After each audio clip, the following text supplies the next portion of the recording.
ఇవాళ వచ్చింది కాబట్టి ఇవాళతో సరిపోదు, ప్రతి ఏడాది మళ్ళీ వాళ్ళు రివ్యూ చేస్తూ ఉంటారు. రివ్యూ ఆపడంలో మీరు ప్రయత్నించాలని మేము కోరుకుంటున్నాం. ఈ సందర్భంలో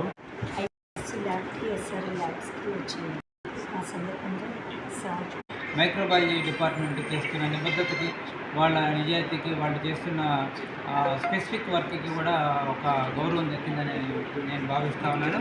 దీన్ని అంత సింపుల్గా రాదు. చాలా ల్యాబ్స్ ఉన్నా కూడా, దాదాపు 38 ల్యాబ్స్ ఉన్నా కూడా వాళ్ళ గుంటూరు మెడికల్ కాలేజీలో ఉన్న మన మైక్రోబయాలజీ డిపార్ట్మెంట్కి అయితే మాత్రం నేషనల్ అక్రిడిటేషన్ సర్టిఫికేట్ రావటం అనేది అద్భుతంగా మనం తీసుకోవాల్సిన అవసరం ఉంది. అది వాళ్ళు ఒక్కరోజు పరీక్ష చూడరు. గతంలో మనం పని ఏం చేసామన్న దాంట్లో 12 సంవత్సరాల నుంచి జరుగుతున్న వర్క్ కూడా వాళ్ళు అనలైజ్ చేసి ఇక్కడ స్టాండర్డ్స్ మెయింటైన్ చేస్తున్నారు, క్వాలిటీ కంట్రోల్ ఉందనేది వాళ్ళు ధృవీకరించి సర్టిఫికేట్ ఇచ్చినందుకు దీనికి డైరెక్టర్గా ఉన్న మేడం గారు, హెచ్ఓడి గారు పరమేశ్వరి గారు, డిప్యూటీ ల్యాబొరేటరీ డైరెక్టర్గా ఉన్న జయలక్ష్మి గారు, క్వాలిటీ మేనేజర్గా ఉన్న ఇస్రాయల్ గారు, వీళ్ళందరూ కూడా కృషి ఉంది. వీళ్ళందరితో పాటు ఇక్కడ ల్యాబ్ టెక్నీషియన్స్ కూడా ఉన్నారు.